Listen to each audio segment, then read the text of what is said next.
sudah kedengaran. Monggo dokter langsung dimulai saja. Oke. Assalamualaikum warahmatullahi wabarakatuh. Waalaikumsalam warahmatullahi wabarakatuh. Alhamdulillahirabbil alamin wassalatu wassalam ala asrofil anbiya'i wal mursalin sayyidina wa maulana Muhammadin wa ala alihi washabihi ajmain. Amma ba'du. Untuk pertama kali saya ucapkan terima kasih dan apresiasi yang sangat besar untuk teman-teman sejawat semua yang sudah bersedia hadir pada mini simposium malam hari ini, sudah meluangkan waktunya. Pertama kali izinkanlah saya untuk memperkenalkan diri terlebih dahulu. Saya Dr. Ina Hayati, SPT HTKL, saya alumni dari FKUI Angkatan 2004. Saat ini saya bekerja di rumah sakit ada di Cokro-Dipo, Bandar Lampung.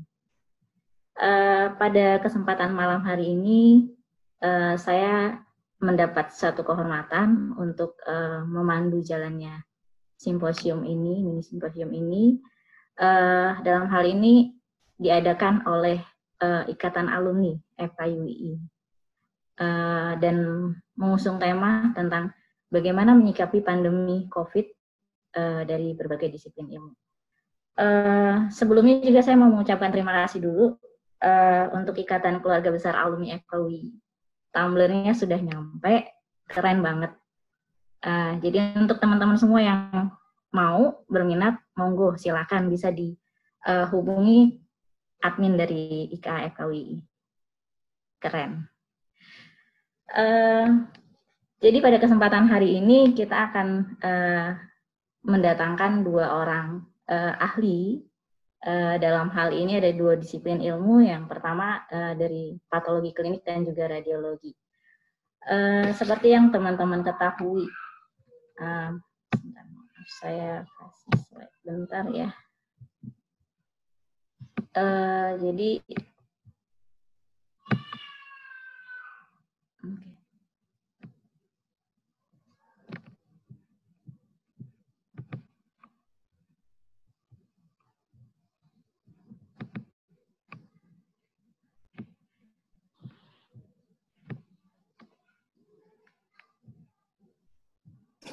untuk COVID, seperti yang kita ketahui, COVID ini kan sekarang menjadi suatu masalah yang cukup besar ya, nggak cuma di Indonesia aja sih sebenarnya, ini udah masalah dunia, jadi udah kena seluruhnya pandemi, jadi nggak hanya negara Indonesia, baik itu negara-negara maju seperti Amerika, Eropa, dan lain sebagainya, termasuk untuk jenis kelamin, kemudian usia, baik itu tua, muda, maupun yang berpendidikan ataupun tidak, ini cukup menjadi suatu masalah yang sangat-sangat menjadi momok ya, ketakutan semua.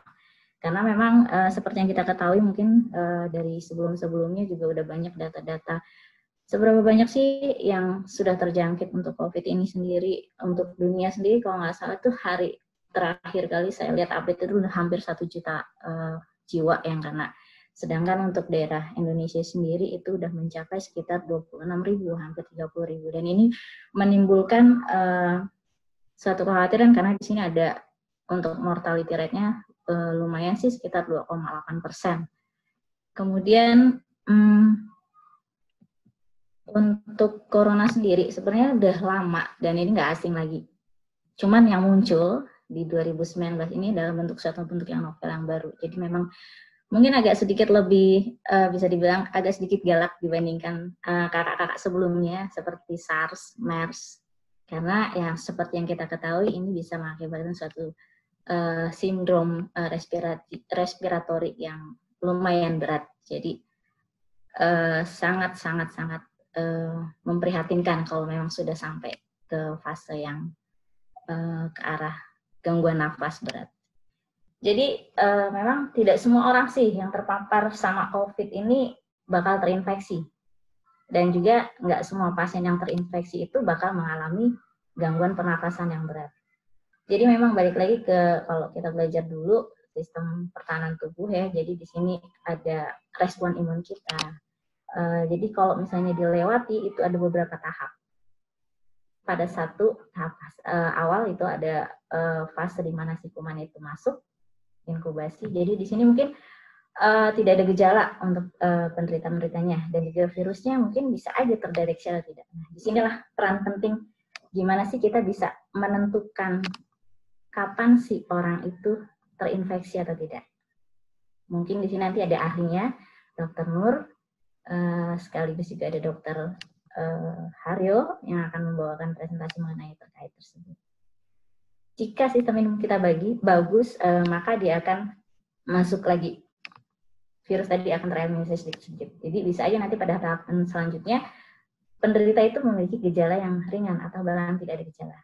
Nah, untuk virusnya sendiri biasanya pada tahap yang kedua ini sudah mulai dijumpai ada virus.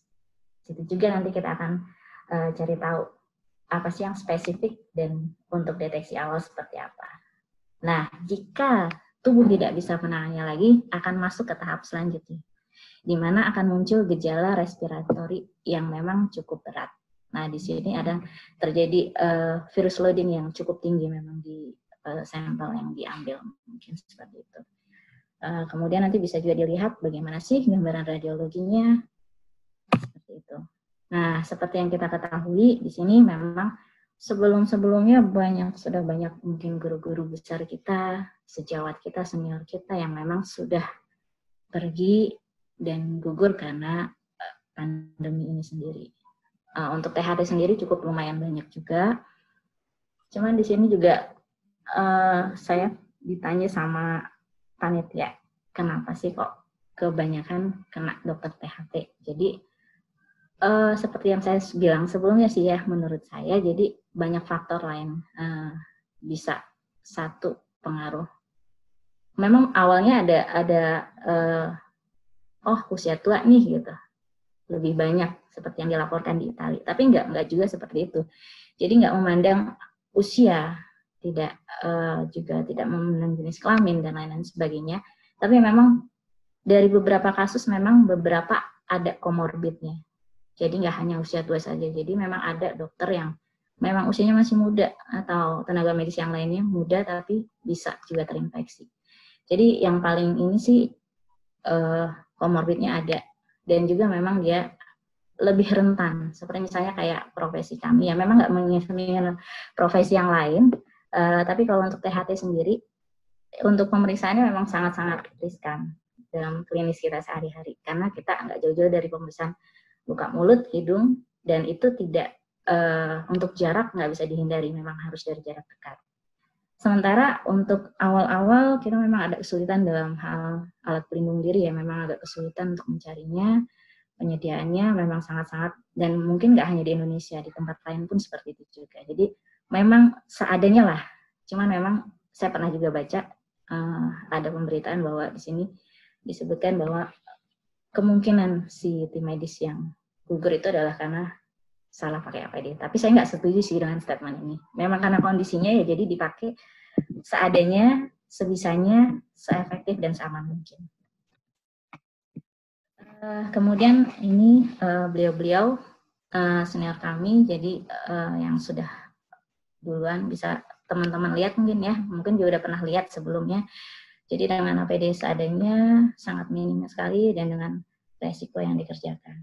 Mungkin untuk APD sendiri yang standar sih memang kan ada level-levelnya, cuman memang untuk yang standar yang ada tuh memang lebih pada awalnya ditekankan pada untuk yang benar-benar bekerja di isolasi, misalnya memang yang benar-benar COVID, memegang COVID-nya. Tapi sebenarnya sih untuk yang di rawat jalan, IGD, itu sebenarnya resikonya lebih besar, dan itu memang yang awalnya dikesampingkan. Nah, ini sebagai contoh karena memang dengan keterbatasan seperti itu. Nah, untuk yang kali ini menariknya adalah untuk penegakan diagnosisnya memang nggak jauh-jauh dari tes awalnya sih rapid ya, tapi yang pastinya itu adalah dengan swab. Nah, untuk swab itu sendiri memang ada banyak faktor yang mempengaruhi, dan mungkin dalam pengambilannya dan prosesnya itu akan ada problematika. Nah, ini akan kita bahas, kita kupas dengan ahlinya. Begitu juga dengan gambaran radiologi. Kira-kira gimana sih mungkin untuk klinisi sehari-hari cara membedakan memang ini pasien COVID atau karena penyakit yang lain, paru yang lain. Begitu. Mungkin nanti akan kita kupas dengan ahlinya. Langsung saja ya untuk waktunya. Saya akan membacakan kurikulum vitae pertama. Dr. Nur Nafiullah, MSc, SPPK. Beliau adalah alumni dari FKUI 2001. Dan saat ini dokter ini adalah dokter penanggung jawab di Rumah Sakit Islam Indonesia di Yogyakarta sampai sekarang. Dan untuk waktunya kita persilakan kepada Dr. Nafiullah. Silakan, Dok. Baik, terima kasih. Assalamualaikum warahmatullahi wabarakatuh. Terima kasih untuk moderator Dr. Rina ya, sudah mempersilahkan saya. Sebelumnya juga sama seperti Dr. Rina, tumblernya udah saya terima dari alumni IK FKUI. Saya dapat yang merah nih. Oke, kalau misalkan teman-teman mau mungkin bisa ya merchandise-nya seperti ini. Dia juga vakum, jadi bagus kalau misalkan mau yang panas ya, jadi bisa dibuka kayak gini. Oke, baik. Saya sampaikan dulu ininya ya, PowerPoint saya.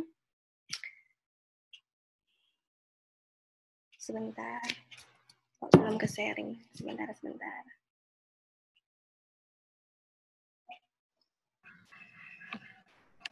Oh ya, Dok, untuk mengingatkan waktunya 20 menit ya, Dok ya. Baik. Oh, ini kok sharingnya gagal ya? Sebentar.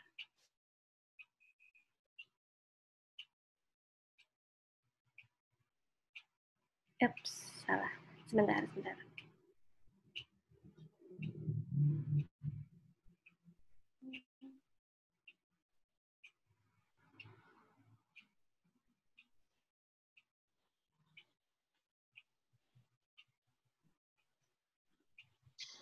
Oke, baik. Mohon maaf.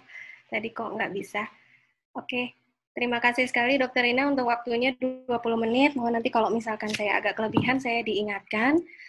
Untuk hari ini saya dipercaya untuk memberikan materi terkait dengan problematika pemeriksaan penunjang sederhana laboratorium dan penunjang spesifik bagi pasien terduga COVID-19.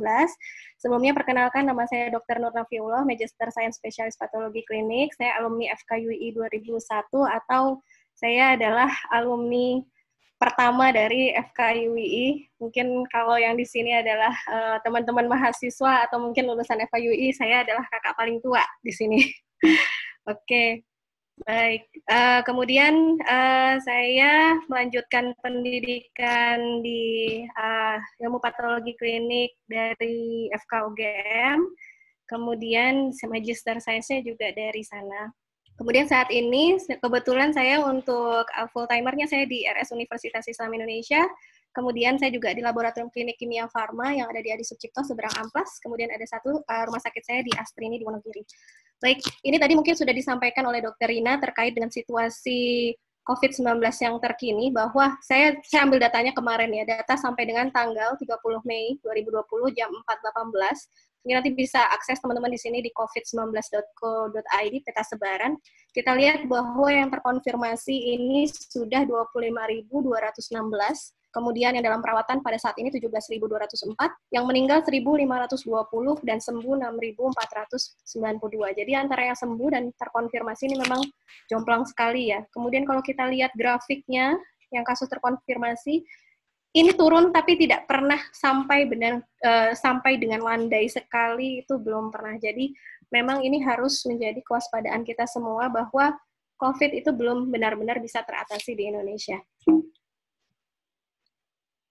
Oke, kemudian terkait dengan ada programnya WHO namanya International Health Regulation, di sini menyampaikan bahwa laboratorium itu adalah sebuah bagian fundamental untuk aktivitas program kesehatan untuk mendeteksi. Jadi kita sampaikan di sini adalah kami penunjang untuk mendeteksi.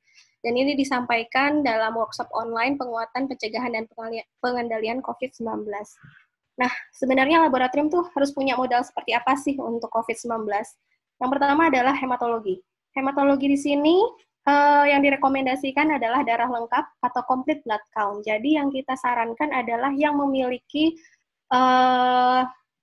hitung jenis, karena nanti nanti saya akan sampaikan bahwa ada parameter yang namanya adalah neutrophil lymphocyte ratio dan juga nanti ada absolute lymphocyte count.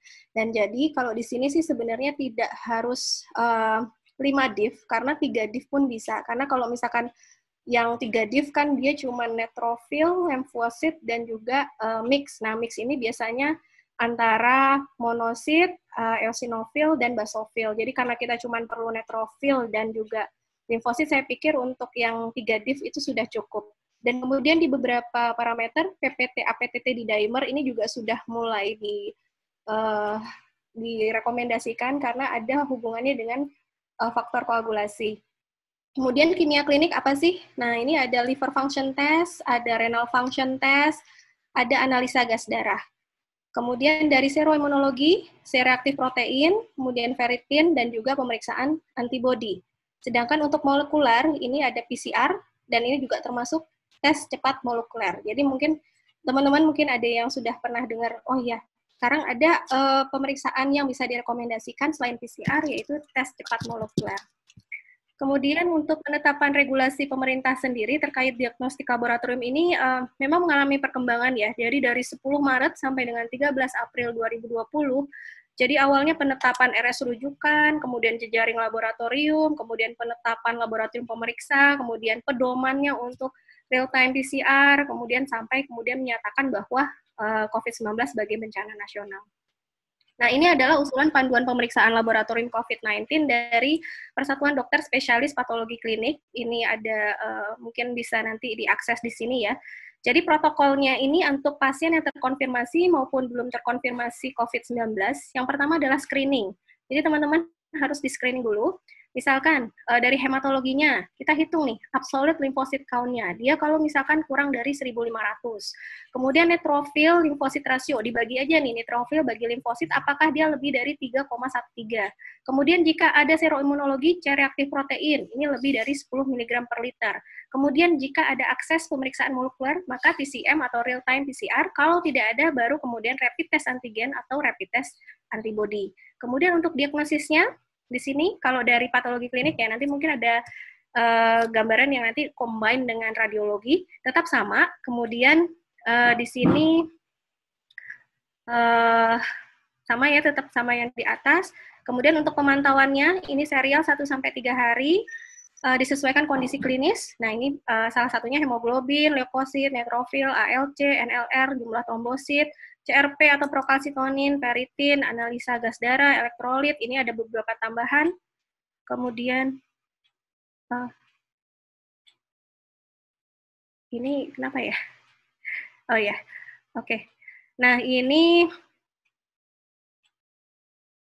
maaf ini kok, oke. PowerPoint-nya terhenti ya sebentar. Nah, oke. Nah, kemudian di sini ada PCR real time, kemudian ada surveillance, ini kombinasi antara rapid test dan PCR.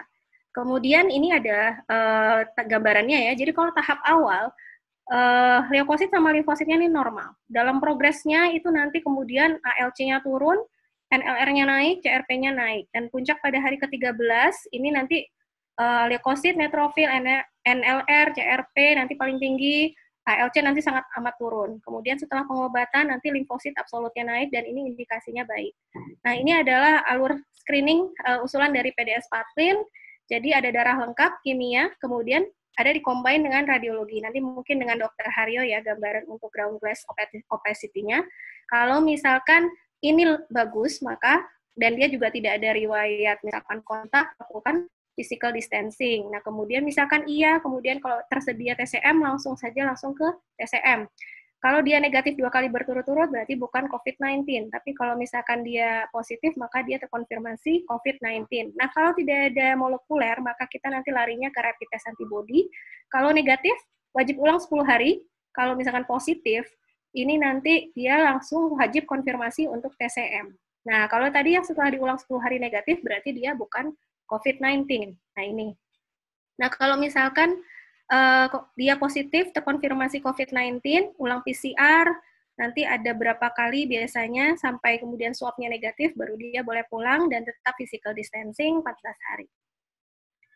Nah ini ya, jadi kita juga tetap harus mempunyai awareness atau pitfall terkait dengan pemeriksaan laboratorium. Yang pertama adalah pre-analitiknya, perhatikan sampel apa yang digunakan, bagaimana cara penyimpanannya, kemudian bagaimana juga rapid test itu dipakai, atau mungkin nanti sampel yang masuk di VTM itu seperti apa, interpretasi darah lengkap, misalkan antara virus versus bakteri, kemudian interpretasi rapid test antibody itu juga harus, kemudian interpretasi molekuler, karena tidak segampang yang kita pikirkan. Kemudian bagaimana pelaporannya, kemudian hipotesis, hati-hati kalau kita interpretasi, dan perhatikan semua validitas, semua modalitas lab. Nah, ini untuk regulasi pelaksanaan rapid test antibody, yang perlu saya sampaikan adalah ini perlu perhatian khusus yang harus disupervisi oleh dokter spesialis patologi klinik dan diinterpretasi dengan hati-hati. Kenapa? Karena memang kalau misalkan nih, rapid test itu dilakukan oleh orang yang selain medis, mungkin dia pakai kapiler, sedangkan kita tahu bahwa untuk kapiler itu sensitivitasnya rendah, kita harus pakai darah vena, entah mau pakai serum atau entah mau pakai plasma. Jadi kapiler itu adalah yang paling akhir sekali. Kemudian untuk gradasi dari kepositifannya itu juga harus hati-hati, dan juga ini butuh untuk kita diskusi dengan klinisi atau DPJP. Karena apa? Karena juga ada beberapa hasil yang reaktif di rapid itu dia cross reaction dengan penyakit yang lain. Nah, kemudian ini untuk alur pemeriksaannya.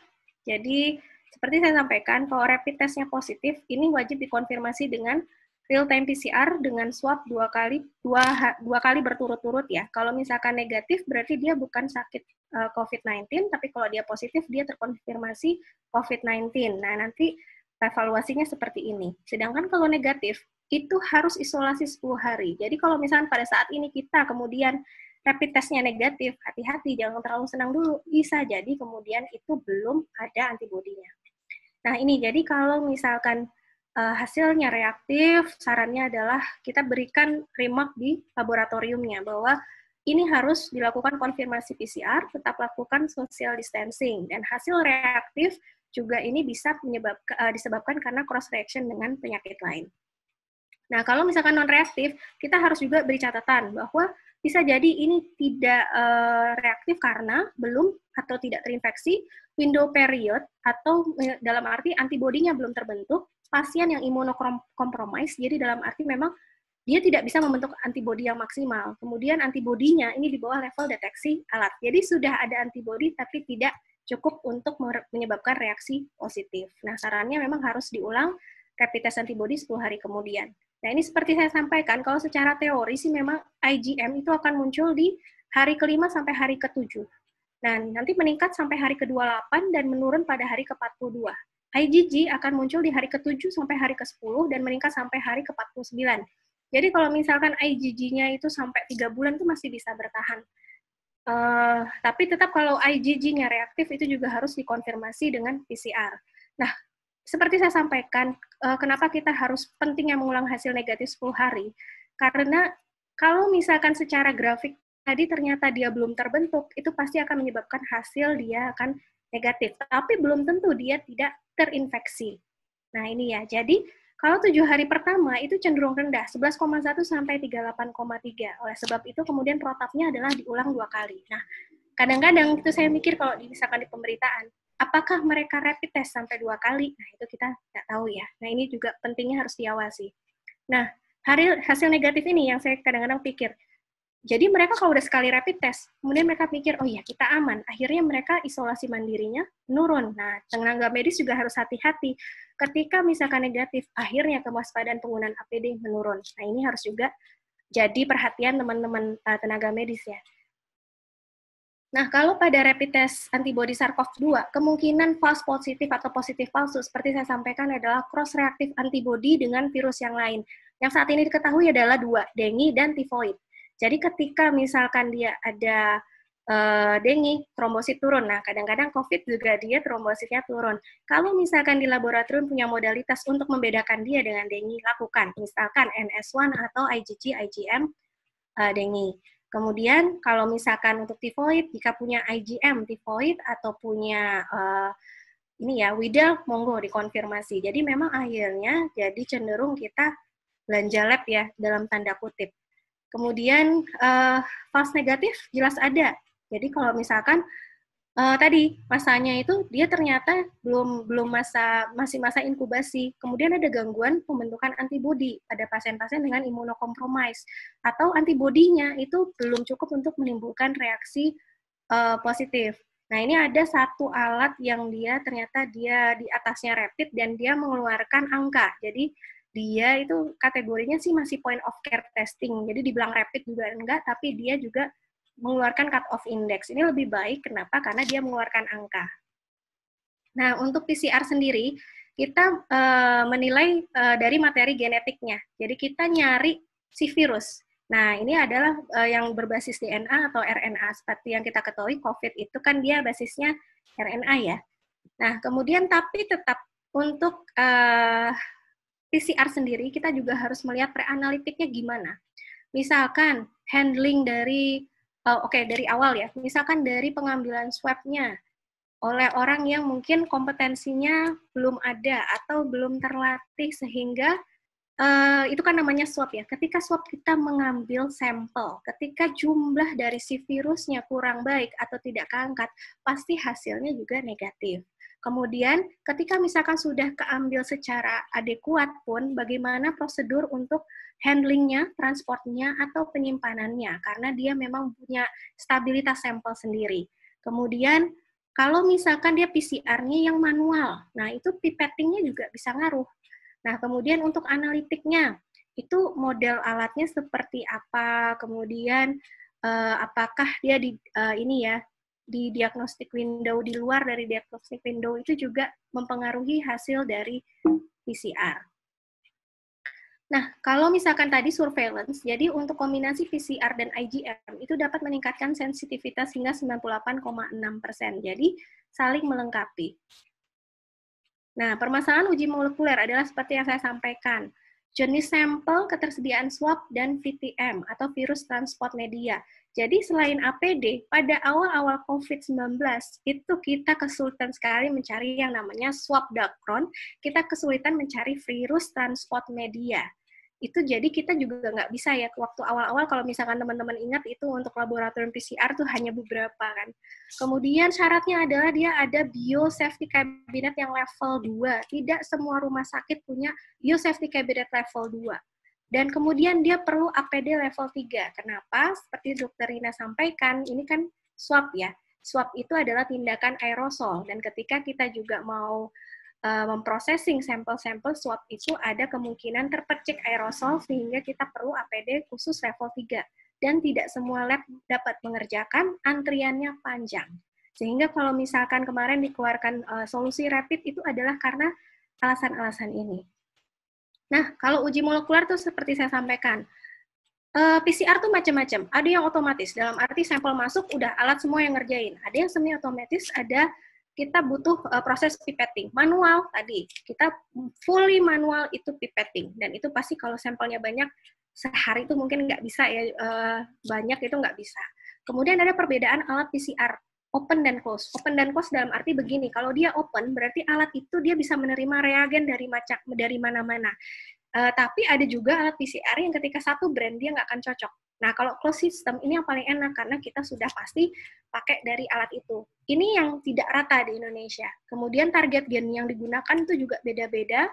Kemudian pengiriman spesimen ke Balit Bankes ini untuk uji validitas ini yang kemudian banyak problem di sana. Nah, tantangannya adalah pertama, kemampuan laboratorium tidak seragam dalam hal sarana-prasarana maupun sumber daya manusia. Ini tidak hanya RS swasta, bahkan ini juga di RS rujukan. Kemudian perlu koordinasi terpadu, karena kadang-kadang kita bingung ya, tes antibodi, antigen, PCR, alur, pelaporan, dan interpretasi itu kan awal-awalnya masih nggak rapih. Kemudian pengadaan reagen pemeriksaan oleh swasta, ini belum terkoordinasi. Sampai sekarang pun saya pikir juga belum. Kemudian kurangnya sarana-prasarana dan sumber daya manusia untuk pemeriksaan secara manual, secara massal, maaf. Baik, dari saya itu. Mungkin terima kasih, saya kembalikan ke moderator. Wassalamualaikum warahmatullahi wabarakatuh. Waalaikumsalam warahmatullahi wabarakatuh. Barusan aja mau diingetin pas. Oke, terima kasih Dr. Nur Nafiullah untuk sesi tanya jawab kita akumulasikan di akhir aja ya. Mungkin nanti kalau misalnya ada yang mau tanya bisa lewat chat atau nanti pas terakhir deh kita lanjut ke sesi yang selanjutnya. Di sini akan disampaikan oleh Dr. Haryo.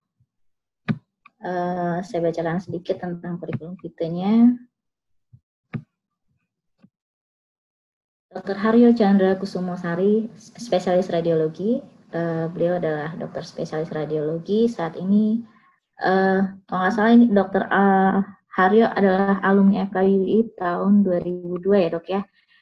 Kemudian untuk saat ini beliau ada di rumah sakit di Palembang, tepatnya di, kalau salah mohon dikoreksi ya dok ya. Di Palembang ya dok ya, kalau nggak salah ya dok ya sekarang ya. Untuk waktunya saya persilahkan dokter.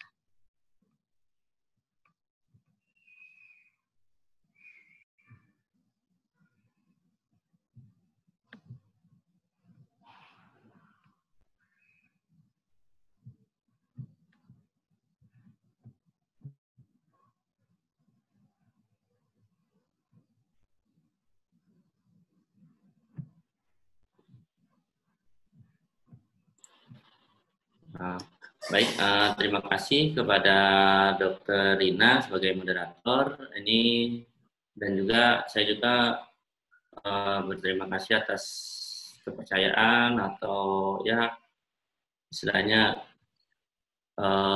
kepercayaan dalam untuk menyampaikan materi-materi di dalam webinar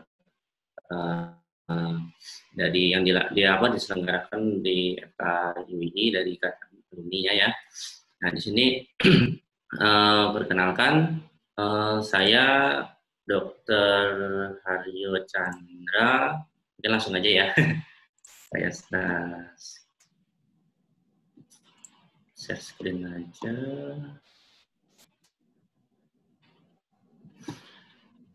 Ya di sini maaf.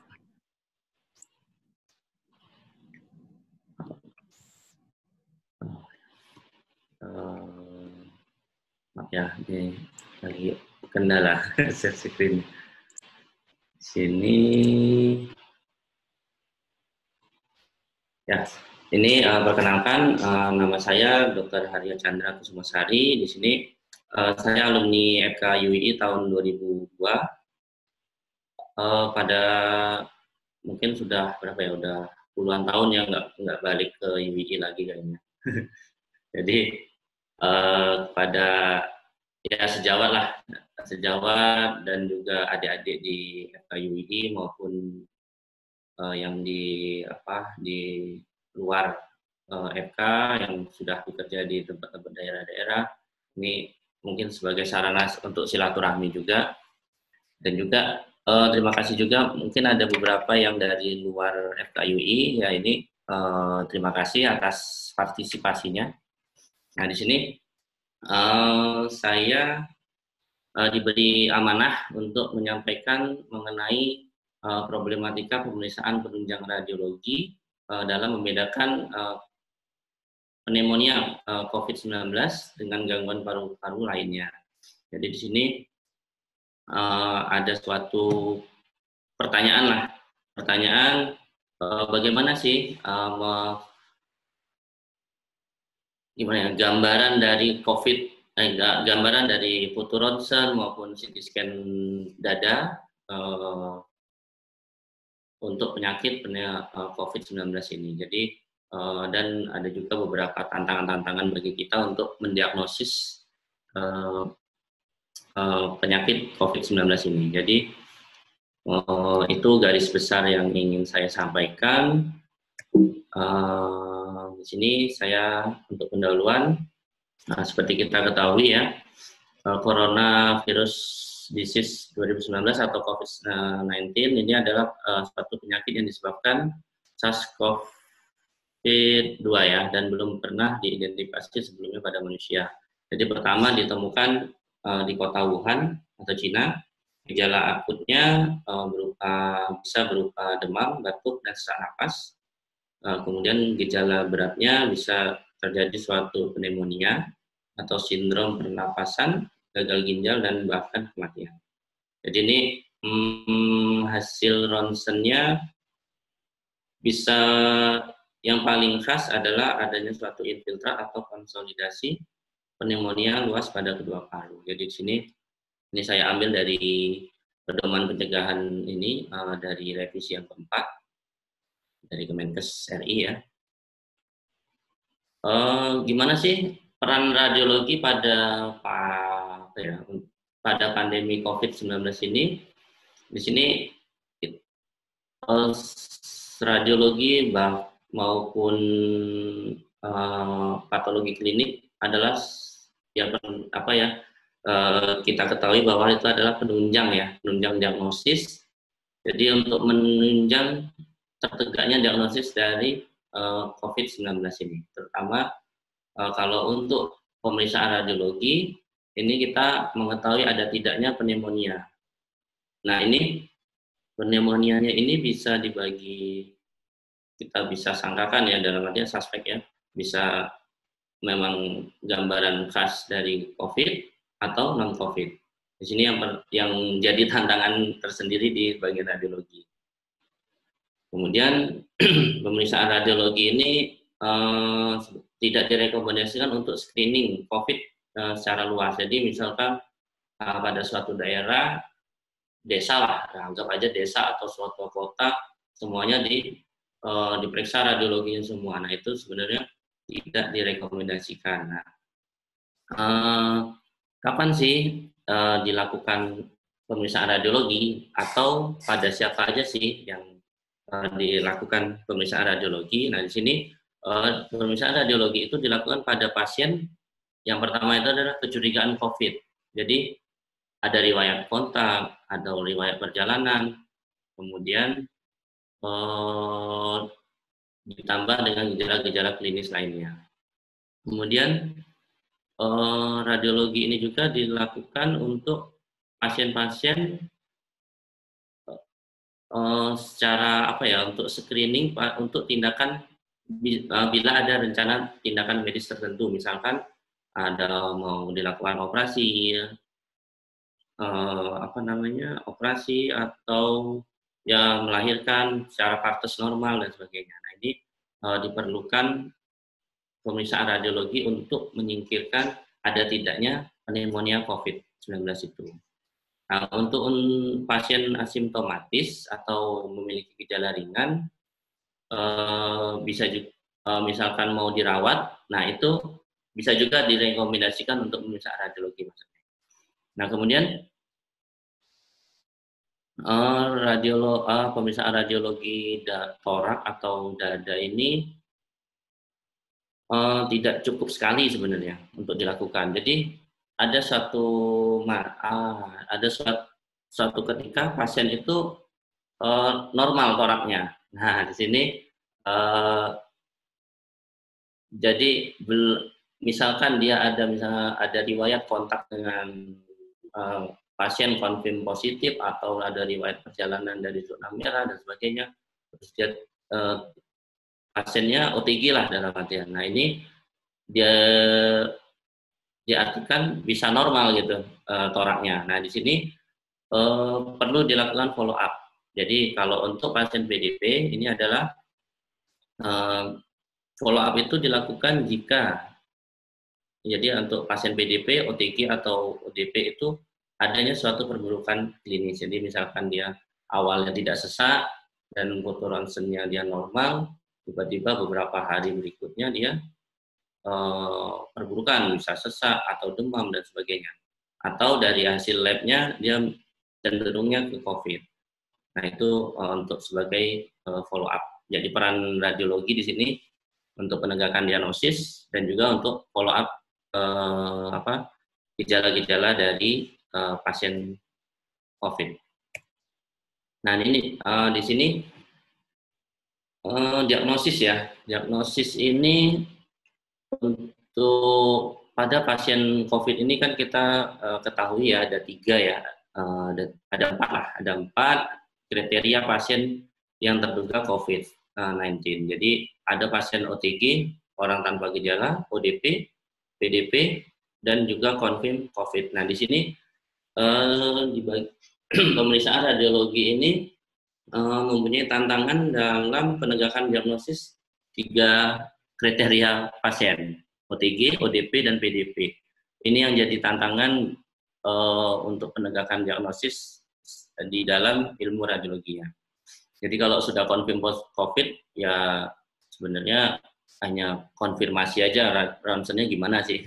Kalau ini kan confirmnya lebih gold standarnya adalah PCR ya, seperti yang disampaikan oleh Dr. Nur. Nah, ini kriteria pasiennya masih mau dilakukan fototorak maupun CT torak. CT torak dulu atau fototorak dulu. Nah, ini jadi masalah atau tantangan di dalam pemeriksaan radiologi. Nah, ini sebagai gambaran mungkin bisa dilihat dari literatur lain. Nah, ini yang saya dapatkan dari beberapa literatur tentang gambaran chest X-ray atau gambaran ronsen maupun gambaran CT scan pada pasien-pasien COVID. Jadi ini yang pada umumnya. Jadi dalam artian persentase atau signifikansinya yang ada pasien positif COVID yang terkonfirmasi COVID itu ada beberapa ada suatu konsolidasi yang pada chest X-ray-nya ya, chest X-ray ini foto ronsen torak biasa ya. Nah, ini ada suatu konsolidasi atau bisa ground glass opacity atau GGO. Nah, ini pada CT scan juga ditambah dengan grazy paving pattern dan reverse halo sign. Jadi kan dua gambaran di bawah ini adalah ini hanya bisa dilihat pada CT scan. Jadi di dalam pemeriksaan radiologi itu yang penting adalah konsolidasi atau GGO. Nah, letaknya, posisinya pun itu khas. Jadi terdapat di subpleura atau di bagian perifer dari paru-paru. Bisa terjadi bilateral maupun unilateral. Jadi bisa kedua sisi paru atau satu sisi, tapi yang paling banyak adalah bilateral. Jadi dua sisi. Ini yang membedakan nanti dengan dengan penyakit-penyakit lainnya. Nah, kemudian sering itu di lobus bawah paru. Jadi ini kuncinya sebenarnya, kunci untuk penegakan kita curiga COVID atau bukan di sini untuk dari gambaran chest X-ray-nya ya atau CT scan-nya. Nah, di sini ini adalah poin penting. Nah, kemudian gambaran tidak khas atau atipikal itu biasanya ada kavitas, limfadenopati, efusi pleura maupun pneumotorak. Jadi di beberapa literatur keempat tanda tidak khas ini tidak ditemukan, dalam artian tidak ditemukan pada pasien-pasien COVID.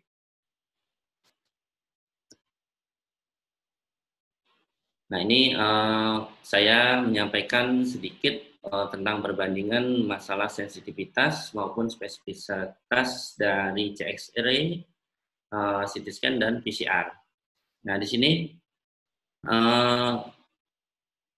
sensitivitas dari chest X-ray itu sebenarnya lebih rendah dibandingkan CT torak.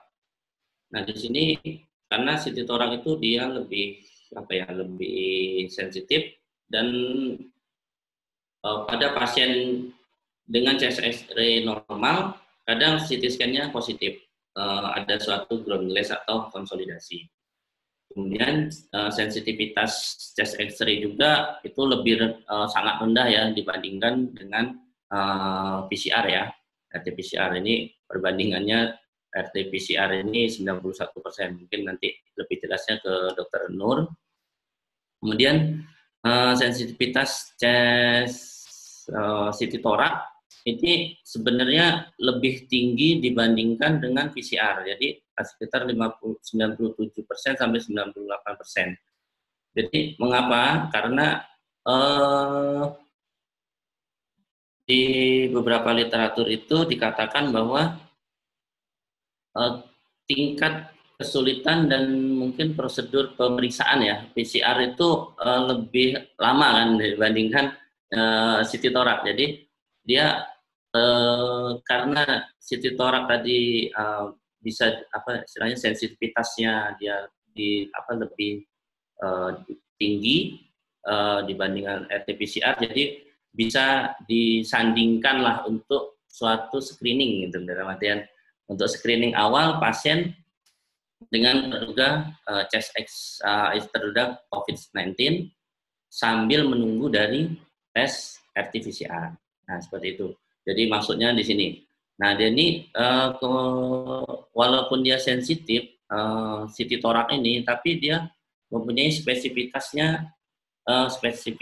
yang kecil. Jadi dia menggambarkan suatu GGO atau konsolidasi, tapi itu belum tentu COVID-19 gitu.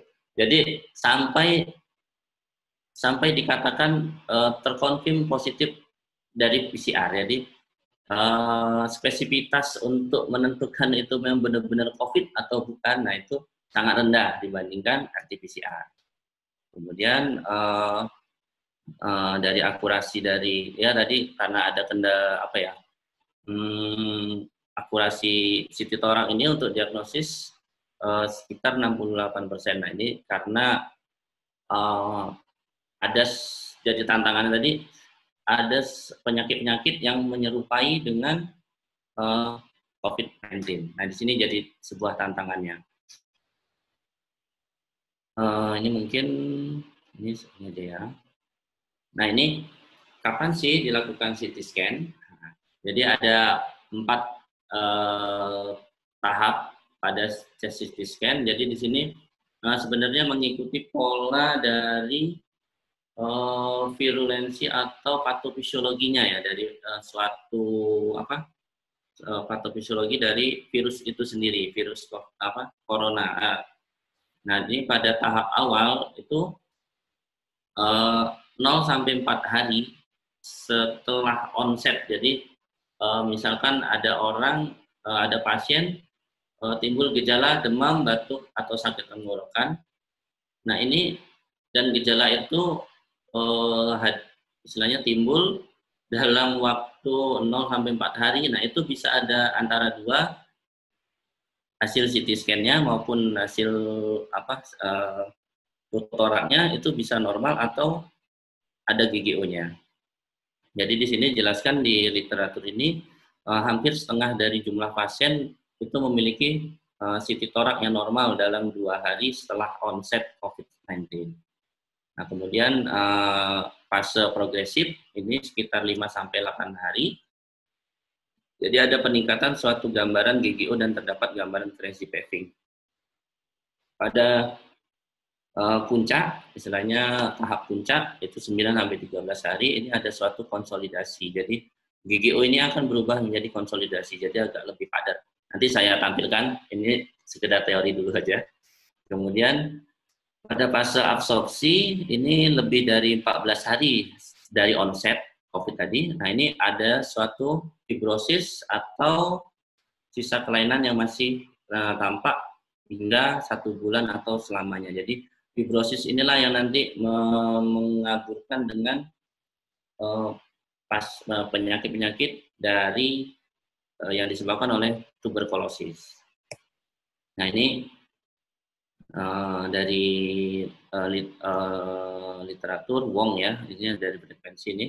Nah ini suatu pasien dengan terkonfirm ya, ini terkonfirm COVID-19, tapi pada saat difoto thorax dia normal gitu. Jadi nggak ada sama sekali konsolidasi atau GGO dan sebagainya. Nanti saya kasih tahu gambaran GGO-nya, nggak usah cemas. Nah ini adalah foto normal ya. Kita paru-parunya bisa hitam di sini, lusennya ini sama yang kanan kiri. Kemudian ini corakan vaskuler atau vaskulernya ini masih dalam batas normal.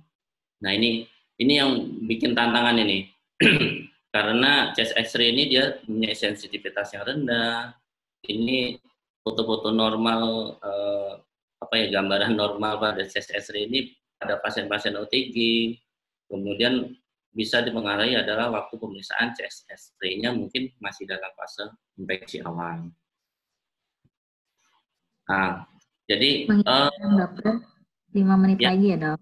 Oh ya. Jadi untuk pasien-pasien yang chest X-ray normal tapi dia masih dicurigai sebagai pasien COVID, itu bisa dilakukan CT scan torak. Nah ini chest X-ray, gambaran chest X-ray-nya ya, di konsolidasi. Di sini ada konsolidasinya. Ini GGO namanya. Nah ini peci, jadi dalam artian gambaran putihnya dia nggak tebel banget. Jadi cuman ada samar. Jadi kalau kita di dalam gelas itu gelas yang agak ada susu, nah di situ masih ada gambaran vaskulernya. Gambaran paru-parunya itu ground glass opacity. Nah ini contoh juga sama. Jadi di sini letaknya ini yang penting ya, perifer ya. Nah ini di pinggir ini, di pinggir. Nah tapi ada juga yang perihilar tapi jarang. Tapi yang paling sering adalah di perifer. Nah ini perifer juga pinggir. Tapi ya mungkin nanti bisa dipelajarin lagi. Nah ini pada pasien TB, jadi di sini ada kavitas. Nah ini edema pulmo hampir sama, ini kayak di perifer, cuman di sini yang perlu saya tekankan adalah klinis. Jadi harus disesuaikan dengan klinisnya ya, dia harus ada klinis ya. Nah ini CT toraknya, ini ground glass opacity. Nah ini yang sudah konsolidasi. Nah ini pasien yang awal tadi ya, yang pertama itu normal. Kemudian pada saat dia di CT torak, ternyata ada GGO di sini. Ini ada suatu ground glass opacity. Ini pada pasien anak ya, sama, hampir sama. Ini ground glass opacity, ini ada evaluasi. Jadi setelah 2 hari di ronsen, dia akan memperparah gambaran ground glass opacity-nya, GGO-nya. Nah ini demikian presentasi singkat dari saya, mungkin bisa kewawasan. Ini saya tinggal di Kota Pagar Alam namanya. Saya definitif di mana? Oh tadi belum ini ya, belum saya kenal ya. Saya definitif di Rumah Sakit Besemah Kota Pagar Alam. Nah, di sini di bawah kaki Gunung Dempo namanya. Nah ini perkebunan tehnya dingin dan sering hujan seperti malam ini sih, dingin banget. Mungkin itu saja. Oh ya, saya sebelum nutup tadi lupa nih. Tadi saya nyampein ini apa namanya? Dapat tumbler dari FKUI, dari ini ikatan ya. Ikatan alumni. Ya, dari ikatan alumni ini saya kebetulan dapat yang hitam, jadi sesuai dengan profesi saya sih, karena radiologi kan hitam dan putih. Jadi ini dapat hitam. Makasih ya, keren banget kayaknya. Mungkin itu saja. Bila ada pertanyaan nanti bisa diadu oleh moderator Dr. Dina. Saya akhiri. Wassalamualaikum warahmatullahi wabarakatuh. Waalaikumsalam warahmatullahi wabarakatuh. Sekali lagi aplaus untuk kedua pembicara kita. Menarik. Baik, ini untuk pertanyaan. Mau bertanya boleh nanti diklik yang sebelah kanan. Paling bawah tuh ada unjuk, atau boleh gini, boleh. Untuk pertanyaan yang masuk ada banyak. Salah satunya nih kita bacain aja ya, dari Dr. Ahmad Nugroho, relawan Wisma Atlet. Ini untuk Dr. Nafiullah. Jadi mohon izin dokternya dok, untuk pemeriksaan PCR yang dideteksi itu virus mati atau hidup. Sebab banyak di Wisma Atlet yang swab berkali-kali bisa positif. Di sini viral shedding bisa lebih dari 35 hari. Silakan dokter. Baik, terima kasih untuk Dr. Ahmad Nugroho ya, ini ex-relawan Wisma Atlet, keren. Oke, jadi kalau PCR intinya adalah kita mengecek material genetik, jadi DNA dan RNA. Jelas ini adalah virus yang masih hidup. Nah, kemudian kalau misalnya di Wisma Atlet di swab berkali-kali bisa positif, bisa viral shedding sampai 35 hari, tenang dok. Di Sarjito bisa sampai 55 hari masih positif. Nah, tapi kemudian yang 55 hari loh, lebih berarti kalah Wisma Atlet. Nah, jadi gini, kalau misalkan swab berkali-kali itu yang kami berdasarkan diskusi itu kami kasihan ininya ya, epitel hidungnya ya Dokter Ina ya. Jadi kalau bisa sih kita memberikan waktu untuk epiteliasisasi ya, istilahnya dari THT. Jadi kalau misalkan, jadi di sini kan juga ada tadi saya lihat ya, dari Dr. Reza Mulyanto dari Hang Tuah. Jadi pemeriksaan PCR itu dilakukan 2 kali, jarak waktunya berapa hari, sekalian nyambung yang Dr. Rahmat. Jadi kalau misalkan swabnya yang pertama itu adalah negatif, maka langsung di swab kedua untuk memastikan apakah dia negatif atau tidak. Tapi kalau misalkan dia swab pertamanya dia positif, berilah dia waktu sampai 5 hari, kemudian baru di swab ulang. Nah, kemudian kalau swab kedua ternyata masih positif, kasihlah waktu 5 hari. Nah, ini nanti mungkin Dokter Ina bisa nambahin ya dari THT. Kenapa? Karena kita kasihan sih kalau swab itu kan nasofaring sama orofaring ya. Dokter Ina nanti mungkin nambahin dari THT, itu kasihan pasiennya. Jadi epiteliasasinya, gimana sih dok namanya? Epiteliasasi ya. Perbaikan lah, intinya perbaikan dari hidungnya itu kasihan banget. Jadi kalau kita sih diskusi itu kasih aja waktu dia 5 hari kalau dia memang positif. Jadi per 5 hari swab aja sekali gitu. Itu pertimbangannya kami dari sisi patologi klinik. Nanti mungkin Dokter Rina bisa nambahin ya. Gimana dok? Iya, memang sih kalau untuk swabnya memang sangat-sangat tidak nyaman sekali ya. Baik itu terutama si pasiennya. Yang kedua juga mungkin untuk yang ambil swabnya juga nggak nyaman juga ya, dan juga kan. Jadi memang untuk prosesnya itu kan sangat-sangat tidak nyaman lah. Tidak nyaman dan memang ada kemungkinan untuk melukai jaringan sekitarnya. Jadi memang kalau bisa sih dikasih rehat ya. Seperti yang Dokter Nur bilang ya, itu udah minimum banget lah itu 5 hari kasih deh gitu. Jadi untuk perbaikan selanjutnya seperti itu. Kemudian ini ada lagi nih dok pertanyaan dari Dokter Reza. Dokter Reza dari, udah ya tadi ya dari Hang Tuah. Kemudian Dokter Anissa dari Larangan ya. Saya pernah ketemu pasien dicek rapid test yang ke-10 hari setelah rapid pertama hasilnya positif. Namun beberapa kendala si pasien tidak kunjung di swab. Malah dicek lagi rapid kedua itu malah positif. Apakah hasilnya bisa dipercaya dok? Gitu. Atau apakah salah dalam pengambilan sampel, mengingat saat dicek rapid menggunakan darah kapiler. Apakah si pasien masih harus bisa cek PCR dok? Ya tadi mungkin ya dok ya untuk Dokter Nafi, Nur Nafiullah silakan dok.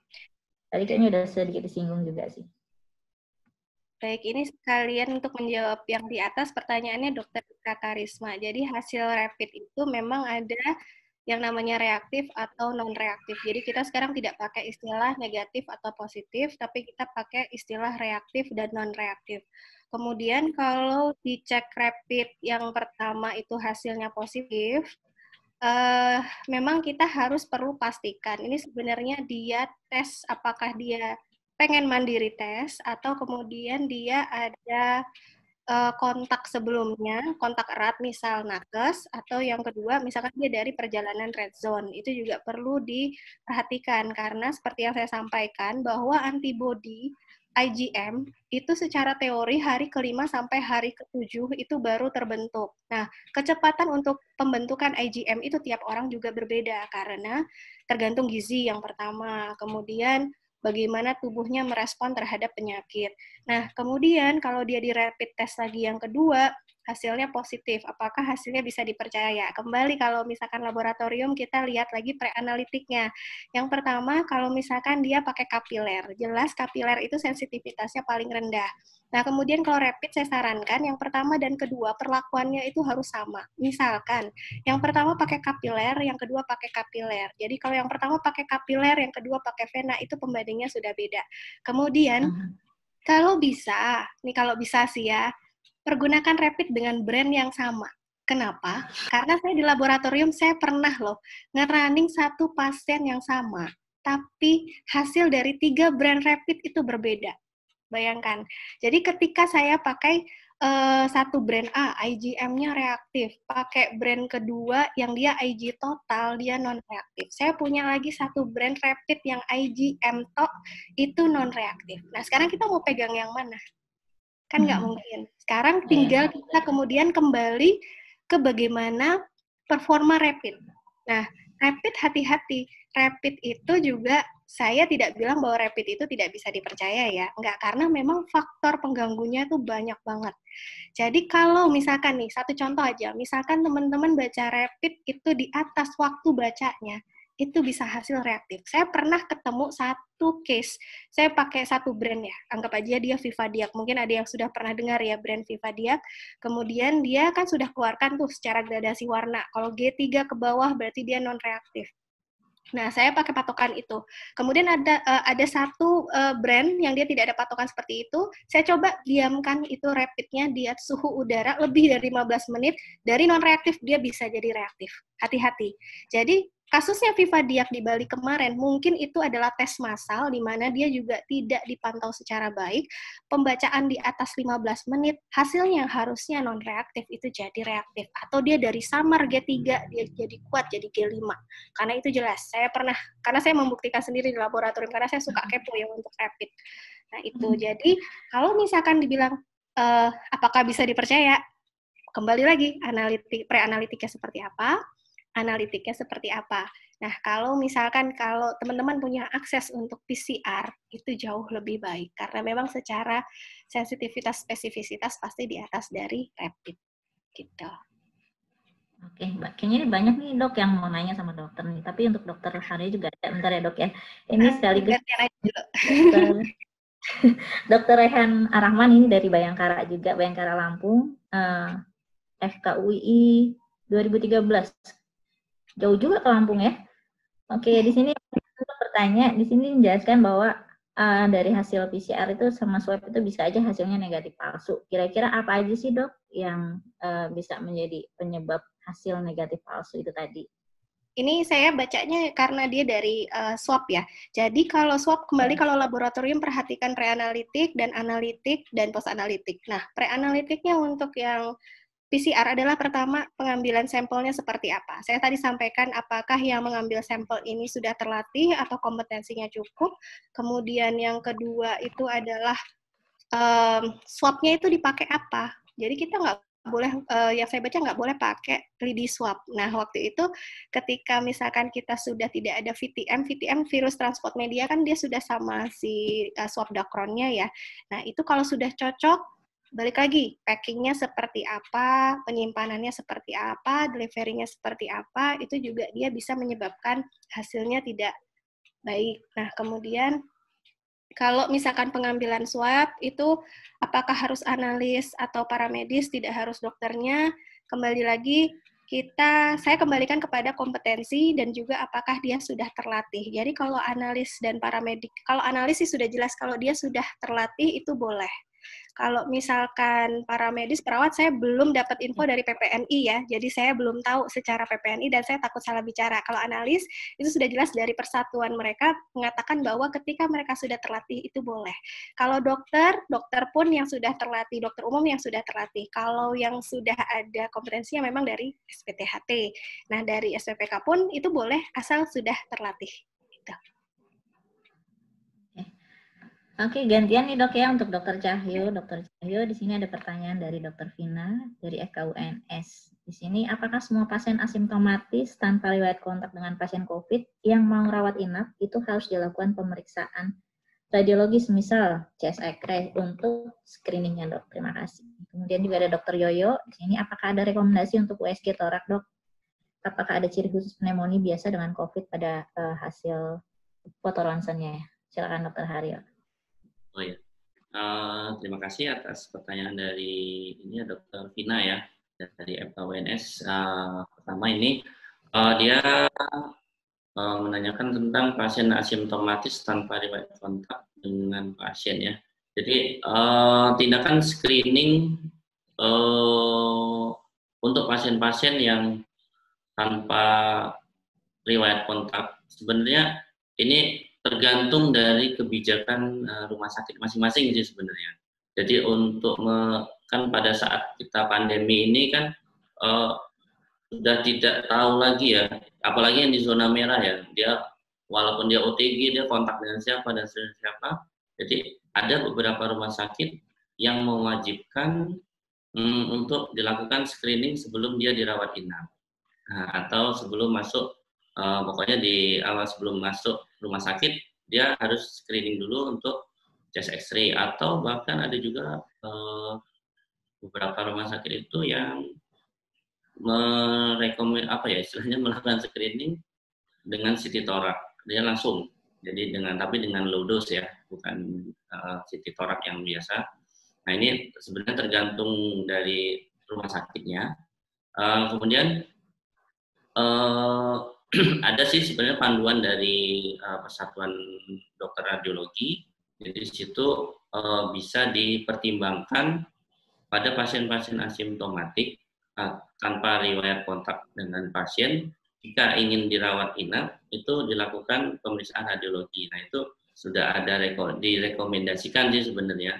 Jadi dipertimbangkan untuk dilakukan pemeriksaan radiologi, misalkan chest X-ray. Jadi untuk screening awal. Jadi kita sekarang berhadapan dengan pasien-pasien yang kadang OTG dan asimptomatik. Jadi kita tidak bisa memastikan itu. Kemudian selain untuk pemeriksaan radiologi, dan juga itu nanti dikombinasikan dengan hasil laboratoriumnya juga tetap harus.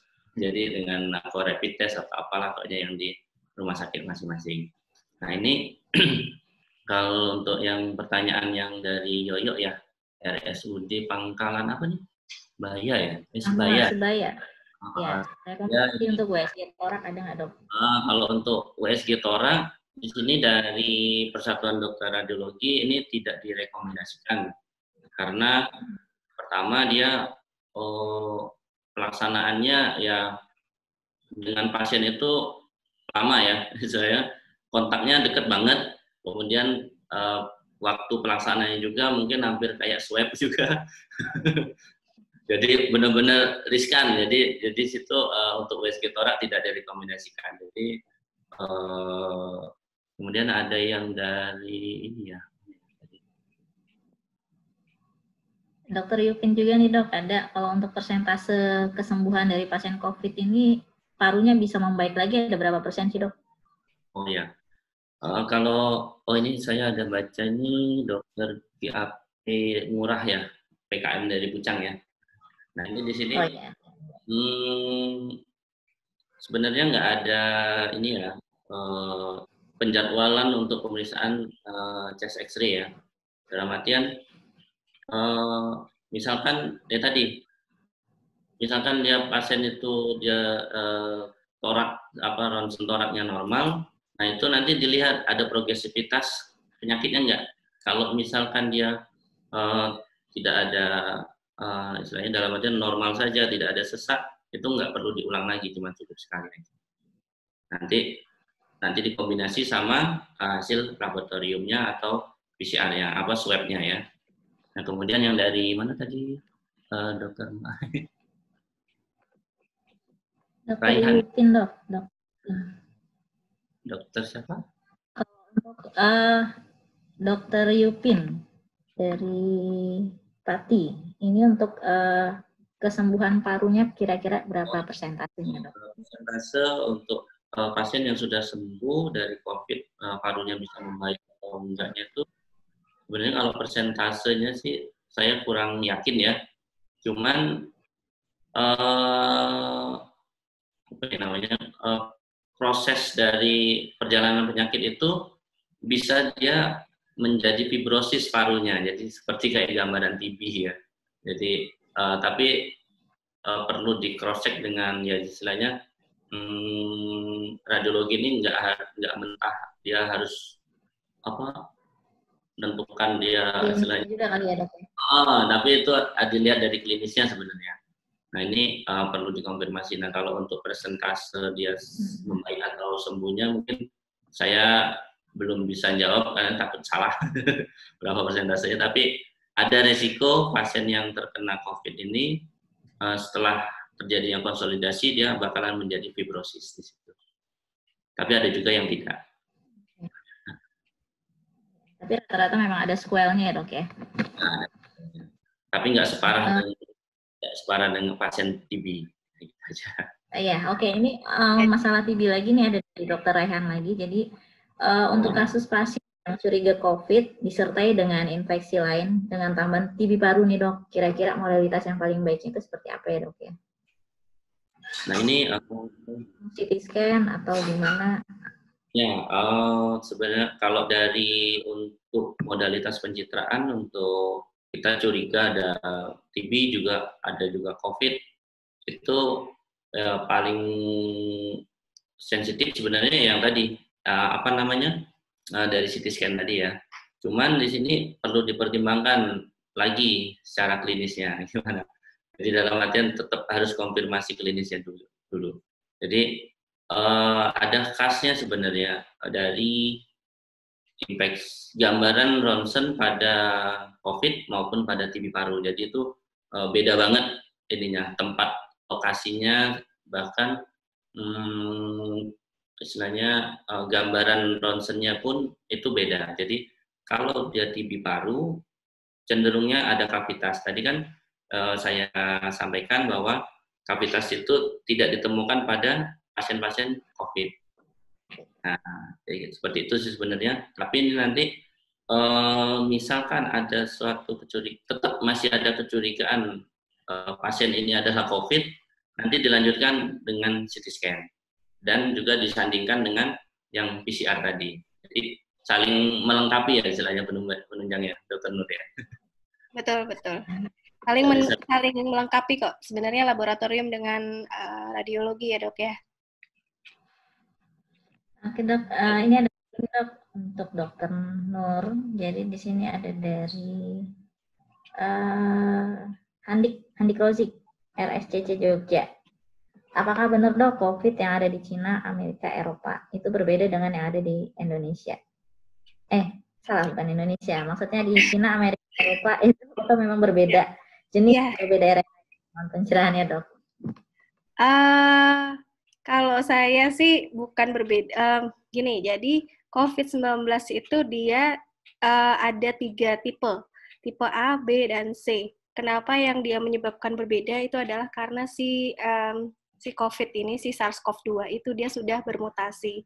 Jadi kalau misalkan yang di Indonesia itu yang saya baca sih dia dari yang jenis B. Jadi jenis B itu yang dari A dan kemudian yang C ini yang dari yang B.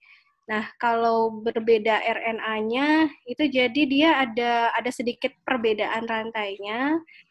Jadi mungkin itu ya, bukan berbeda jenis tapi bermutasi itu yang jelas sih. Jadi ini yang menjadi kemudian tantangan dan kemudian kenapa PCR itu jauh lebih baik karena dia akan mendeteksi target gennya. Jadi di situ dia ada jelas beberapa target gen dari si COVID-19-nya itu. Nah, kemudian gitu ya. Kemudian yang tadi ini Dokter Yoyo ya. Jadi yang rapid test 1 positif, rapid test 2 negatif, ganti merek rapid test atau seperti apa? Seperti saya sampaikan ya dok, kalau bisa sih jenisnya sama ya rapid testnya. Jadi kita tahu pembandingnya. Karena apa? Saya sampaikan saja bahwa saya pernah merunning sampel yang sama dengan 3 brand yang berbeda dan hasilnya berbeda. Jadi pastikan kalau kita misalkan mau rapid test, brandnya harus sama sebisa mungkin. Karena ini tidak bisa diperbandingkan, gitu. Mungkin Dokter Umu Nafia, swab tadi sudah ya, swab sudah dijawab, maksimal berapa menit? Lagi Dokter Alvita dari Rumah Sakit Non Surabaya. Untuk kasusnya pasien batuk dan nyeri tenggorokan. Lab NLR-nya normal, kurang dari 3,13, ALC-nya 1.300. Gambaran ronsen toroknya ada paru, rapid test-nya 1 itu non-reaktif, kemudian diobservasi, kondisi pemeriksaan klinis tidak ada perburukan, keluhan berkurang, apakah dengan ALC di bawah 1.500 ini Dan dengan gambaran paru saja boleh membuat kita curiga adanya COVID, dokter. Kemudian rapid test kedua belum dilakukan karena belum 7-10 hari dari pemeriksaan rapid pertama. Prosedur apa yang sebaiknya saya lakukan untuk menyingkirkan dugaan COVID pada pasien tersebut? Baik, kalau ini sih dari NLR-nya memang dia normal ya, kurang dari 3,13, tapi memang absolute lymphocyte count-nya dia 1.300, jadi dia di bawah 1.500. Kalau gambaran ronsen toraknya nanti mungkin Dokter Hare ya, yang akan jelaskan. Jadi rapid test 1 dia non-reaktif, klinis tidak ada perburukan.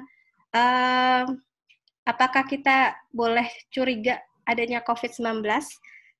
Kalau saya sih diskusi dengan spesialis penyakit dalam, itu kita boleh saja curiga ketika memang kita gali lebih lanjut lagi, apakah dia memang ada riwayat perjalanan dari red zone, atau kemudian ada kontak erat dengan pasien yang suspek atau konfirmasi COVID-19. Kita boleh. Kemudian nanti untuk ronsennya, itu kalau dia baru peradangan paru, mungkin ini bronkitis ya maksudnya ya, Dokter Haryo ya? Kalau misalkan ini bronkitis sih biasanya nanti akan evaluasi ronsen toraks. Nah itu, jadi prosedur apa yang sebaiknya saya lakukan untuk menyingkirkan dugaan COVID-19? Kembali anamnesa pasien ini mau ke arah mana?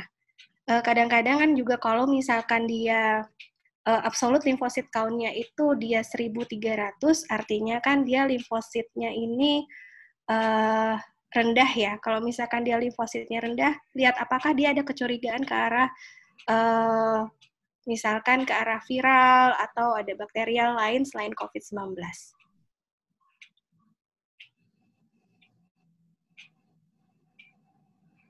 Oke, gitu. Dokter Haryo mungkin ada yang mau ditambahin tadi, Dok? Kalau untuk gambaran radiologinya, apakah memang bisa dicurigai pasien tersebut COVID, Dok?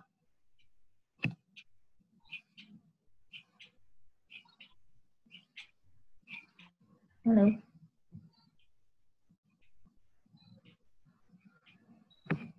Halo, Dokter Haryo. Oke. Ini ada lagi nih mungkin untuk Dokter Haryo dan juga Dokter Nur ya. Di sini ada pertanyaan wanita 30 tahun. Ini keluhannya nyeri telinga, ada demam. Kemudian dari pemeriksaan fisik mungkin ditemukan adanya otitis eksterna. Leukositnya 2000, kemudian trombositnya 105.000. Kemudian ada gambaran foto toraknya sih kayaknya ini normal. Kira-kira gimana ya, Dok ya? Apakah memang bisa dicurigai ini COVID atau bukan? Oke, itu leukositnya 2000 ya, Dok ya? 2000, Dokter. 2000 berarti leukopeni, kemudian untuk trombositnya udah trombositnya 105. Iya, oke, baik. 105, apakah dia curiga ini ya, curiga COVID? Nah, kembali coba kalau misalkan pasien-pasien yang seperti ini dihitung dulu neutrophil lymphocyte count-nya gimana. Jadi hitung jenisnya itu penting. Hitung jenisnya penting, kemudian absolute lymphocyte count-nya seperti apa.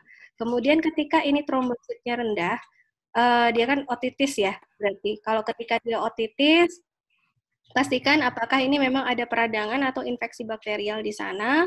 Jadi kita bisa singkirkan COVID-nya. Jadi kalau hanya berdasarkan 100 trombosit dengan leukopenia ini juga kurang kuat juga. Nah, kalau misalkan trombositnya ini ternyata rendah, coba pastiin apakah memang ini trombositnya rendah karena ada beberapa faktor penyakit seperti dengue, itu juga bisa. Jadi kalau misalkan ada modalitas untuk membedakan ini dengan dengue, silakan dilanjutkan pemeriksaan itu.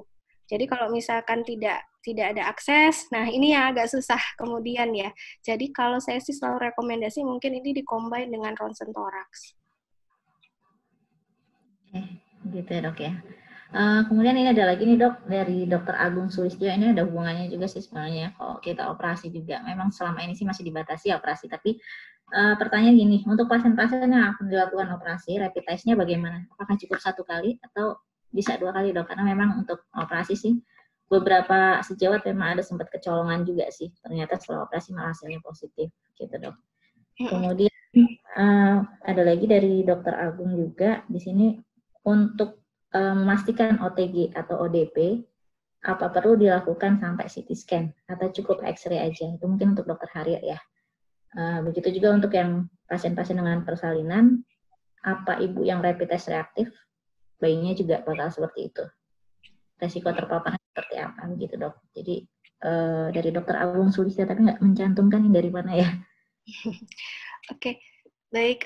Mungkin dokter Haryo lagi ini ya, masih lockout ya. Atau mungkin sinyal. Jadi begini, dokter Agung ya. Untuk pasien yang akan dilakukan operasi, ini kembali lagi bagaimana kebijakan dari rumah sakit tempat Anda bekerja. Jadi kalau di rumah sakit kan pasti ada bagian dari pencegahan infeksinya ya, PPI, dan juga kemudian dari pelayanan medis, mau seperti apa. Jadi kalau misalkan saya beri contoh, mungkin kalau di area saya, untuk semua pasien yang akan rawat inap, itu dilakukan minimal rapid test dan juga ronsen. Dan kemudian kalau misalkan untuk operasi, ini kembali minimal adalah rapid test. Nah, kalau bagaimana sih sebenarnya untuk operasi itu cukup sekali saja, tapi tetap untuk kewaspadaan standar itu jelas. Jadi kalau misalkan memang rumah sakit jenengan itu bisa mempunyai 2 kamar operasi, yang satu adalah tekanan negatif, yang satu tekanan positif, karena sebagaimana yang kita ketahui kalau untuk kamar operasi itu kan kebanyakan adalah tekanannya dia positif. Jadi kalau untuk pasien COVID itu jelas nggak cocok, karena pasien COVID itu harus di ruangan operasi dengan tekanan negatif. Jadi kalau misalkan secara screening, jadi setiap rumah sakit itu saya tekankan adalah harus punya form screening pasien masuk.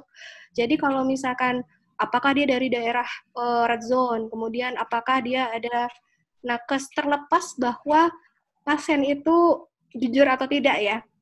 Tapi Anda harus punya screening itu. Kemudian ada penilaian dari penunjang, misalkan dari ronsennya seperti apa, kemudian dari laboratoriumnya seperti apa, rapid test seperti apa, kemudian aman, Anda bisa masukkan dia misalkan ke kamar operasi yang kira-kira, oh ya ini kemungkinan besar adalah dia bukan COVID, jadi dia masuk ke kamar operasi dengan tekanan positif.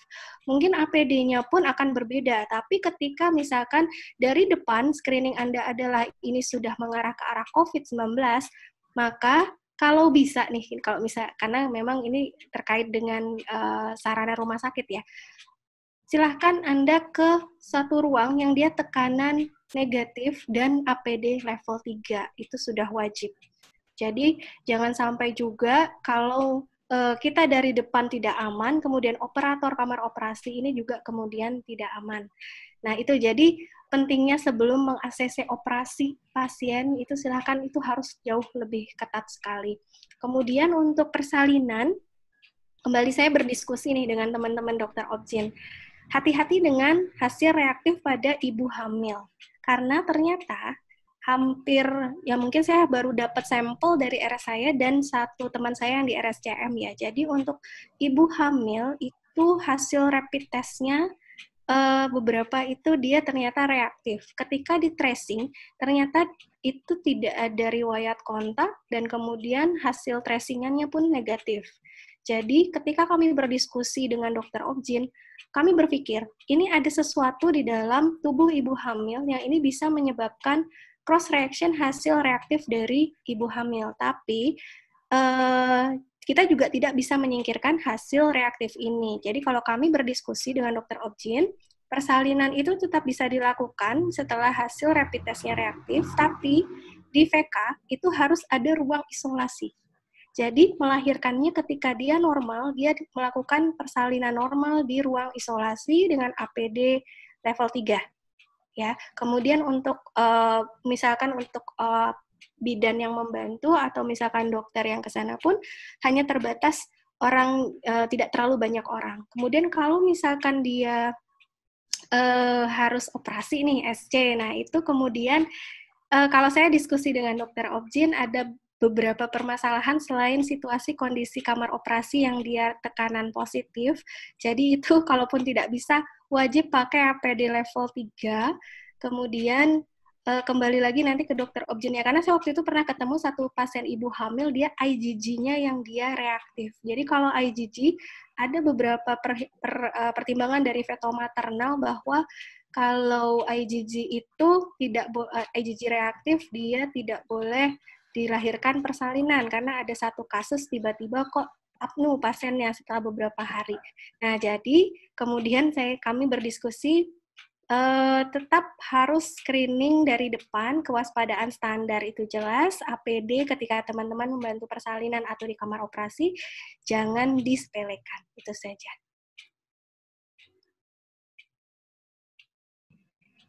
Oke, satu lagi nih dok, nanti kalau nggak disampaikan, ini dari dokter Timnas kita, dokter Alvan, ada pertanyaan untuk dokter Nur, satu lagi nanti kualat saya kalau nggak disampaikan.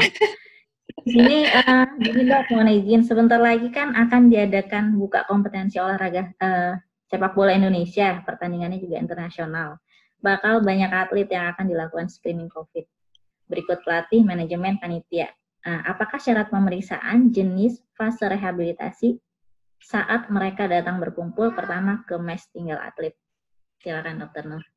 Baik, terima kasih dokter Alvan, ini teman seangkatan saya ini yang sudah melanglang buana jadi ini ya dokter atlet. Oke, kalau misalkan akan ada berkumpul kembali ya, karena kita masih di pandemi, dokter Alvan wajib untuk melakukan physical distancing, itu jelas. Kemudian kalau di mes, coba diatur ya dok, tempat tidurnya seperti apa, jangan terlalu dekat. Kemudian kalau mungkin yang pertama yang paling gampang dan paling mudah diakses adalah rapid test, tapi jika punya dana lebih, dok, itu lebih safety kalau misalkan kita pakai PCR. Tapi kalau seumpama tidak, boleh rapid test, tapi dengan syarat bahwa ketika hasil pertama itu negatif, wajib diulang 10 hari, dok. Nah, kemudian untuk pelatih, manajemen, panitia, pertandingan official team, itu semuanya jelas sih, dok, kalau bisa 2 kali rapid test, kemudian ketika pada saat di sana tetap menggunakan masker atau jarak aman 1-2 meter, dok. Gitu dok.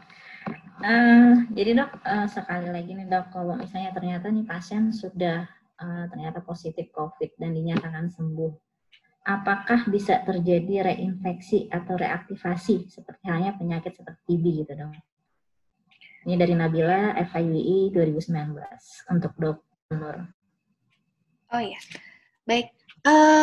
Seperti yang kita ketahui bahwa COVID-19 itu kan mutasinya banyak ya. Kemudian ketika misalkan kita sudah dalam posisi sembuh pun, kita bisa kok kena lagi dengan mutasi, dengan virus yang dengan tipe yang berbeda.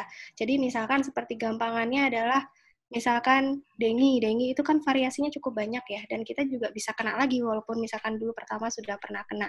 Jadi kalau ini sih tetap kita masih bisa, karena sebagaimana yang kita ketahui, saya lupa di negara mana ya, itu sudah ada pasien yang dia reinfeksi lagi. Nah, atau mungkin pada saat swab itu mungkin dia tidak, kalau misalkan di Sarjito sih yang saya dapatkan infonya adalah dia harus minimal 2 kali swab negatif baru dia diperbolehkan untuk pulang. Itu pun dia harus 14 hari untuk isolasi mandiri di rumah. Jadi ketika kita sudah swab negatif itu bukan berarti kita harus udah bebas nih, saya mau jalan-jalan kemana-mana, enggak. Tapi kita tetap 14 hari isolasi mandiri di rumah. Gitu. Oke, kayaknya makin malam makin banyak pertanyaan, dan saya juga di sini banyak banget yang udah gabung, cukup rame, dan juga untuk dokter-dokter, terima kasih sekali karena keterbatasan waktu, mungkin kita bisa akhiri dulu pada malam hari ini, tapi jangan khawatir, nanti akan ada selanjutnya, mungkin ada simposium lagi yang akan diadakan oleh IKA FKUII itu pada tanggal 15 kalau nggak salah ya dok ya. Dengan pembicara juga ada Dr. Wijanarto alumni 2007 dan juga Dr. Trinirmalasari SPPD alumni 2006. Di sini akan membahas tentang problematika penanganan awal guna menunjang diagnosa COVID selain dari sistem respirasi, dan juga penanganan tanda dan kasus bedah trauma pada masa pandemi COVID. Mungkin itu juga nanti akan cukup menarik, dan karena keterbatasan waktu juga, saya apresiat untuk semuanya, termasuk di sini mungkin ada senior saya, Dr. Ansor, Dr. Rani, terima kasih. Kemudian untuk senior-senior juga, baik dari FKUI semuanya, dan dari dokter-dokter sekalian yang memang dari luar FKUI, terima kasih sudah ikut bergabung ke kita. kita. Saya mau merangkum sedikit dari pertemuan kita kali ini bahwa sebenarnya untuk kasus COVID ini banyak sekali tantangan dan banyak problematika yang harus kita hadapi dalam bidang segala disiplin ilmu sebenarnya. Dan untuk patologi klinik sendiri di sini yang harus ditekankan sebenarnya harus ada modalitas untuk penunjang dari COVID yang memang harus disiapkan untuk rumah sakit tempat di mana menerima pasien tersebut. Dan pada saat ini memang kondisinya mungkin masih belum banyak yang belum sesuai, belum mapan gitu. Jadi memang harus ada modalitas utama, kemudian screening untuk pasien-pasien COVID juga tetap harus dilakukan, dan juga untuk proses swab, rapid test, penunjang itu memang harus benar-benar dilakukan sesuai dengan protokolnya. Jadi memang dari mungkin untuk selama ini kita agak sedikit remeh ya mungkin untuk pengambilannya sampelnya. Ternyata dari kapiler itu yang terakhir, option paling terakhir kan hasilnya memang lebih bagus dari vena. Kemudian juga untuk hasil radiologi ya di sini mungkin untuk membedakan dengan paru-paru, penyakit paru-paru lainnya memang ada gambaran khasnya yang ground glass tadi. Tapi di sini yang perlu ditekankan dari pemeriksaan radiologi yang sangat-sangat simpel itu bisa dilihat adanya konsolidasi di efusi dan juga di bagian lobus bagian bawah. Mungkin poin pentingnya itu, tapi memang masih banyak lagi tantangan yang bakal kita hadapi. Semangat semuanya. Kemudian juga tetap safe, hati-hati, dan selamat terus berjuang. Demikian, semoga acara ini bermanfaat bagi kita semua dalam praktik klinis kita sehari-hari. Semoga juga silaturahmi kita tetap terjalin tanpa ada batasan jarak dan waktu. Kemudian di akhir kata saya sebagai moderator, mohon maaf apabila ada kesalahan yang disengaja ataupun yang tidak disengaja, itu semua kembali pada saya. Untuk menutup acara kali ini kita baca dengan alhamdulillah rabbil alamin, dan juga doa kafaratul majelis. Subhanakallahumma wa bihamdika asyhadu an la ilaha illa anta astaghfiruka wa atubu ilaik. Wassalamualaikum warahmatullahi wabarakatuh.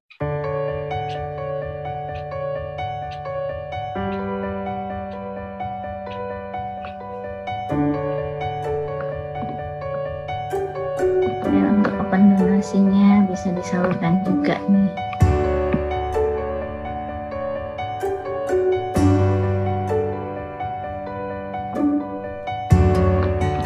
Donasinya bisa disalurkan juga untuk teman-teman melalui Bank BNI Syariah, ada seperti